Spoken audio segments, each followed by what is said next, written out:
월드 이 브리핑입니다. 먼저 미국입니다.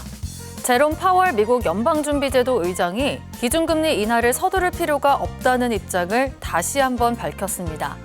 파월 의장은 지난 11일 열린 상원은행위원회 청문회에 출석해 미국 경제가 강한 성장세를 지속하고 있으며 인플레이션이 목표인 2% 수준을 웃돌고 있다고 말했는데요. 이런 상황에 미국이 기준금리 인하를 서두를 필요가 없다고 전했습니다. 파월 의장의 발언은 지난달 29일 금리 인하에 신중하겠다고 밝힌 입장과 같은 것인데요. 파월 의장은 또 트럼프 행정부의 관세 정책에 관한 의원들 질의에 대해선 연준의 일이 아니라며 말을 아꼈습니다. 멕시코입니다. 트럼프 미국 대통령이 미국으로 수입되는 모든 철강과 알루미늄에 25%의 관세를 부과할 것이라고 발표하자 멕시코 정부가 정당하지 않다며 반발했습니다. 마르셀로 에브라르드 멕시코 경제부 장관은 멕시코는 수출하는 것보다 미국에서 더 많은 철강을 수입하고 있다고 주장했는데요.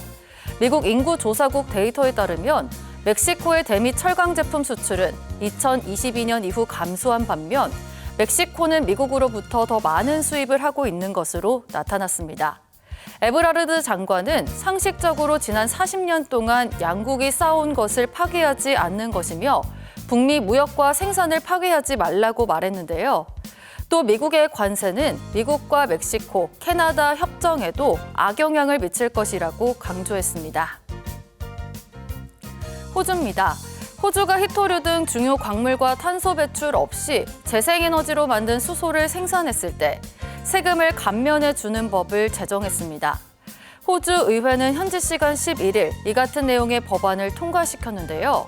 31가지 중요 광물 생산 업체는 최장 10년간 처리 정제 비용의 10%에 해당하는 세금 감면 혜택을 받게 됐습니다.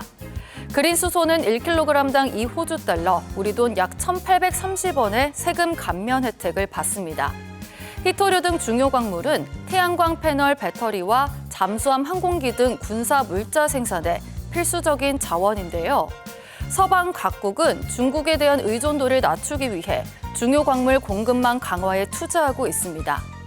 호주 정부는 2040년까지 중요 광물의 처리 정제에 6조 4천억 원을 투자하겠다고 약속한 바 있습니다. 끝으로 독일입니다. 독일 증시의 대표 지수인 닥스 지수가 현지 시간 11일 사상 최고치를 경신했습니다. 시가총액 40 이내 종목들로 구성된 독일 닥스 지수는 지난 11일 0.56% 상승한 22,034포인트로 사상 처음 22,000포인트를 넘겨 마감했는데요. 올해 들어서만 닥스 지수가 10% 넘게 오른 것으로 나타났습니다. 닥스 지수는 지난해에도 독일 경제의 장기적인 침체에도 불구하고 18.8% 상승하면서 순항하고 있는데요. 투자자들은 도널드 트럼프 미국 대통령의 관세 위협을 협상 수단으로 보고 있으며 유럽 중앙은행의 금리 인하에 대한 기대가 시장을 이끌고 있다고 분석했습니다. 지금까지 월드 이 브리핑이었습니다.